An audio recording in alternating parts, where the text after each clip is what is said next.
तो last episode can pay हमने देखा था कि म्यूरम की एलीट स्क्वाड जो होती है वो उस बेस के ऊपर पहुंच जाती है और वहां पर पहुंचने के बाद उनके सामने एक डिमोनिक जनरल निकल कर आता है और उनसे कहता है ग्रीटिंग्स, मैं तुम सभी लोगों को यहाँ पर ग्रीट करने के लिए हूँ। और उन सभी लोगों से कहता है कि मैं तुम्हारे साथ कुछ मजा करना चाहता हूँ, इसलिए मैंने यहाँ पर कुछ गेम तैयार की है, एक ऐसी गेम जिसमें तुम सभी लोगों को पार्टिसिपेट करना होगा और तुम सभी लोग उस गेम में पार्टिसिपेट करने के बाद अपना बदला भी ले पाओगे और साथ में एंजॉय भी कर पाओगे। मैं इस गेम को द नाइलेशन गेम कहता हूँ। नाइलेशन गेम में जहाँ पर तुम सभी को अपने अपने ओपोनेंट को हराना पड़ेगा और तुम्हें ये करना ही पड़ेगा क्योंकि मैं तुम सभी लोगों को तुम्हारे अपने ओपोनेंट से फाइट करवाने वाला हूँ। ये 1-on-1 फाइट हो सकती है, 2-on-1 हो सकती है, लेकिन तुम्हें यहाँ पर अपने ओपोनेंट को हराने के बाद ही आगे जाने का मौका मिलेगा। मेरी खास पावर्स मुझे अलाउ करती हैं कि मैं तुम्हारे लिए यहाँ पर एक अलग राम क्रिएट कर सकूँ, यहाँ पर रूम्स क्रिएट कर सकूँ। तुम सभी को अलग अलग राम्स और रूम में भेजा जाएगा जहाँ पर तुम लोग अपने अपने एक ओपोनेंट से फाइट करोगे जो कि एक डिमोनिक जनरल होगा। अगर तुमने डिमोनिक जनरल को हरा दिया तुम अगले लेवल पर जा पाओगे और अपने साथी की मदद कर पाओगे। और सेम रूल जो है वो हमारे साथियों के ऊपर अप्लाई होता है। अगर एक जनरल जहां पर तुम्हें मार डालता है और अपनी फाइट को जीत जाता है तो वो अगले लेवल में जाकर तुम्हारे साथी के खिलाफ फाइट करेगा। तो तुम्हें यहाँ पर इस फाइट में जीतना ही होगा अगर तुम्हें आगे बढ़कर अपने साथियों की मदद करनी है। तो हमारा जो जोखा होता है वो आगे बढ़ता और कहता है कि तुम कुछ ज्यादा ही बकवास करते हो, अगर तुम्हें यहाँ पर कुछ करना है तो करो, अगर यानी तुम्हें फाइट करनी है तो फिर चलो जल्दी से आ जाओ। तो वो कहता है कि नहीं नहीं, मुझे यहाँ पर फाइट नहीं करनी और तुमसे तो बिल्कुल भी नहीं करनी। तो जोखा कहता तो फिर अपनी बकवास बंद करो और जल्दी से इसको स्टार्ट करो जो भी तुम यहाँ पर करना चाहते हो, क्योंकि मेरे पास इतना समय नहीं है और ना ही मैं यहाँ पर खड़े होकर तुम्हारी बातें सुनना चाहता हूँ। मैं यहाँ पर अभी तुमसे फाइट करूंगा। तो वो कहता है कि मास्टर जियोन जोखा, तुम्हारे रेड बालों को देखकर मैं पहचान सकता हूँ कि तुम मास्टर जियोन जोखा हो। तुम्हें अपने ऊपर पूरा भरोसा है लेकिन मुझे अपने ऊपर भरोसा नहीं है कि मैं तुम्हें फाइट में हरा सकता हूँ, इसलिए मैं यहाँ पर अपनी इस छोटी गेम को स्टार्ट करने वाला हूँ। ये गेम काफी ज्यादा छोटी लेकिन काफी ज्यादा मनोरंजक होने वाली है, इसलिए तुम सभी लोगों को काफी ज्यादा मजा आएगा। तो जल्दी से तैयार हो जाओ। हमने यहाँ पर बहुत ही केयरफुली तुम्हारे ओपोनेंट्स को चूज किया है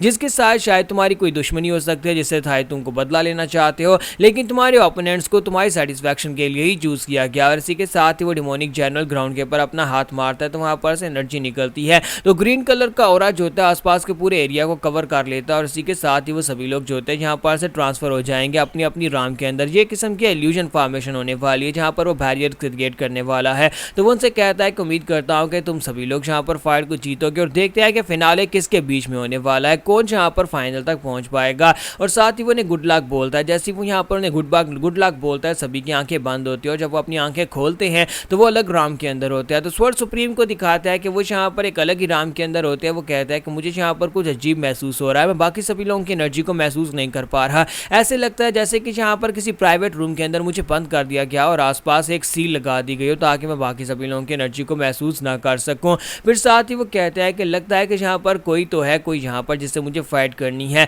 लेकिन जो भी है मैं उसे यहाँ पर हरा सकता हूँ। तो इसी के साथ ही वहाँ पर मास्टर जैंग निकल कर आ जाते हैं। तो मास्टर कैंग सैंग भी, मास्टर जैंग नहीं, मास्टर कैंग सैंग भी जो होते हैं जिसके साथ पहले भी ये फाइट कर चुके हैं, तो वहाँ पर सामने से निकल कर आते हैं और कहते हैं तो मैं यहाँ पर तुम्हारा वेट कर रहा था, मैं कब यहाँ पर तुम्हें मार सकूँ। लगता है कि हमारा सेकंड राउंड स्टार्ट होने वाला है, चलो हमने जिसकी शुरुआत की थी उसे यहाँ पर खत्म करते हैं। तो स्वर्ड सुप्रीम भी उसे कहते हैं हाँ क्यों नहीं, जबकि दूसरी तरफ लड़कियों को दिखाते हैं कि हमारी रियोशी और हमारी मिस जियोन दोनों को यहाँ पर एक अलग राम के अंदर ट्रांसफर किया गया होता है। वहाँ पर उनके सामने यही बंदा होता है जिसने यहाँ पर इस गेम को बनाया है। तो वो उनके सामने होता है और कहता है कि तुम दोनों यहाँ पर हैरान हो रही होगी कि तुम दो लड़कियां यहाँ पर इस गेम का हिस्सा क्यों हो, यानी कि तुम ऐसे एक को यहाँ पर क्यों नहीं लाया गया, लेकिन मैं यहाँ पर खुद पर्सनली तुम लड़कियों को ट्रीट करना चाहता हूँ क्योंकि तुम दोनों बहुत ज़्यादा खूबसूरत हो। मैं एक को भी लेकर आ सकता था लेकिन मुझे लगा कि दोनों के साथ मजे करने में बहुत ज़्यादा मजा आने वाला है, इसी वजह से मैं तुम लोगों को यहाँ पर लेकर आया हूँ। तुम इस वक्त जिस जगह के ऊपर हो ये है तो यहाँ पर एक रेगुलर रूम की तरह ही, लेकिन मैंने इसे अपनी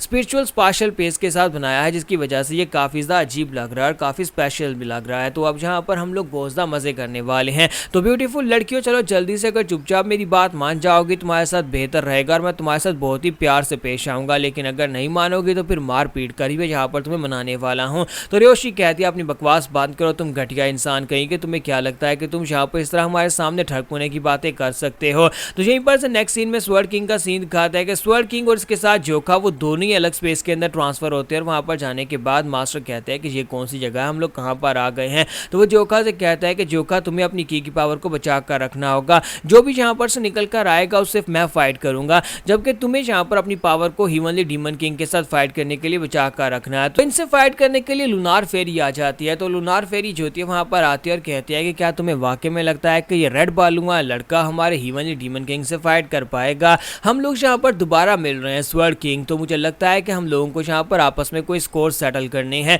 फाइनली यहाँ पर 20 साल पहले तुमने मेरे साथ जो कुछ भी किया था उसका बदला मैं ले पाऊंगी और तुमने यहाँ पर अपना बदला भी लेना होगा। तो स्वर्ड किंग उसे देखती वहाँ पर बहुत ज्यादा गुस्सा हो जाता है और कहता है कमीनी कहीं कि मैं तुम्हें मार डालूंगा, क्योंकि लूनार फेरी ने उसकी वाइफ और उसकी फैमिली के लोगों को मारा है। तो हमारे स्वर्ड किंग जो है उसे देखते ही गुस्सा हो जाते हैं। तो इसी के साथ ही लूनार फेरी कहते हैं कि तुम्हें देखकर लगता है कि तुम्हारी हालत काफी ज्यादा अच्छी है, इसका मतलब है कि 20 साल पहले तुमने जो कुछ भी किया था उसका बदला लेने के लिए मैं दोबारा तुम्हें अपने हाथों से मार सकती हूँ। मेरे सबऑर्डिनेट से गलती हुई, उन्होंने तुम्हें जिंदा छोड़ दिया, जिसकी वजह से तुम फिर से उठकर मेरे सामने आकर खड़े हो गए हो, लेकिन इस बार तुम बिल्कुल भी नहीं बच पाओगे। इस बार तुम्हें यहाँ पर तुम्हें जरूर मार डालूंगी। तो स्वर्ड किंग उसे कहते हैं अपनी बकवास बंद करो, अगर तुमने यहाँ पर अपने घटिया मुंह के अंदर से एक भी और बात निकाली तो फिर मैं तुम्हें इसी जगह के ऊपर यहीं पर मार डालूंगा। जबकि लूनार फेरी सोच रही होती है कि स्वर्ड किंग जो है मुझे लगता है कि इससे फाइट करना ज्यादा मुश्किल नहीं होने वाला, लेकिन वो बच्चा, उससे फाइट करने में काफी ज्यादा दिक्कत हो सकती है। अगर मैं उस बच्चे से फाइट करूंगी तो ये काफी ज्यादा डेंजरस है और मुझे लगता है कि हीवनली डीमन किंग वो भी काफी ज्यादा रेस्टलेस होते जा रहे हैं। अगर उनकी पावर्स इस तरह से रिलीज होती रही तो ये बैरियर्स भी उन्हें रोक नहीं पाएंगे। तो योन जोका के साथ मुझे फाइट को अवॉइड करना होगा या फिर इस लड़के को भी यहीं पर इस जगह के ऊपर ही मारना होगा ताकि ये हीवनली डीमन किंग के सामने ना जा सके। अगर दोनों का आमना सामना होता है तो heavenly demon king out of control हो जाएंगे। तो यहाँ पर हम लोग अपनी एपिसोड 172 का एंड करेंगे और नेक्स्ट एपिसोड में देखेंगे कि यहाँ पर कौन अपनी फाइट को सबसे पहले जीतने वाला है और हमारा योन कैसे यहाँ पर से हीवनली डीमन किंग तक पहुंचेगा।